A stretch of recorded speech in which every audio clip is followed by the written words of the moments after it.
The field of GOP candidates wanting to be the next Texas Attorney General is getting larger.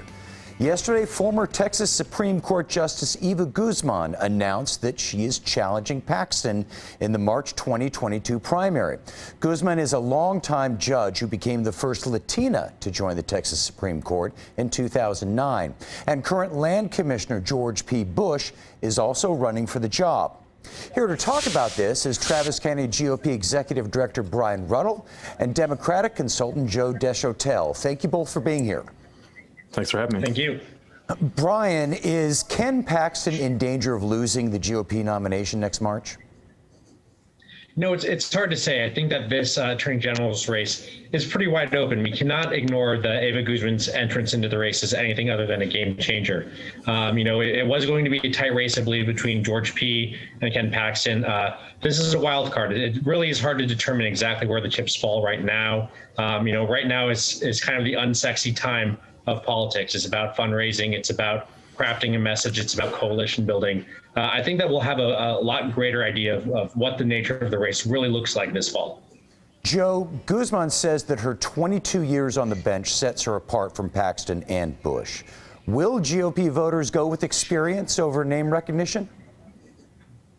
Well, honestly, it's hard to say. I really think that she is obviously the only person in the GOP primary who's even qualified to hold this position. Frankly, I think she can't really compete with the level of incompetence we've seen from Paxton, who spent most of his time trying to overturn the election. So his experience obviously includes waiting for his own day in court. 6 years he's been under indictment for securities fraud. His top lawyers at his department have walked out on the job, and now he's under investigation by the FBI. So you would think that would be something that voters would actually look at, although this is, as mentioned, the silly season of politics, and we've seen nothing but political theater.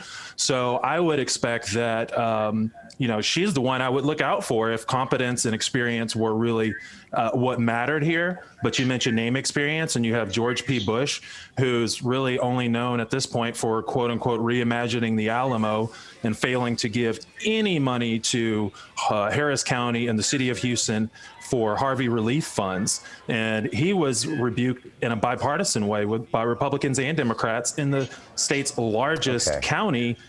So it's going to be tough. All right. Brian, talking about George P. Bush, when he announced he was running for the AG's office, he told his supporters that Paxton would lose to a Democrat. What do you think about that claim? I mean, it's hard to see. I think it's I don't even think I was alive the last time a Democrat won statewide office. So I think that, with the product that the Democrats are trotting out onto the field, or have been in the last couple election cycles, it's hard to see anybody losing to a Democrat.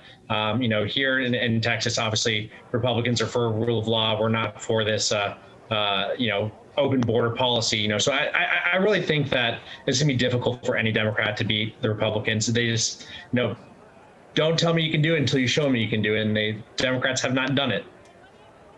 Okay. And Joe, talking about that, a hard-fought GOP primary, is that going to help the Democratic candidate?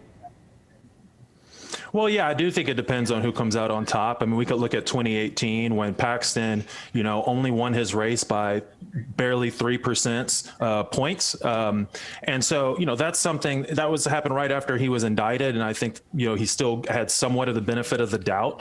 So I do think that what we are seeing, Republicans are very concerned about the gains that Democrats are making in the state of Texas, which is obviously why we've seen the type of voter suppression efforts.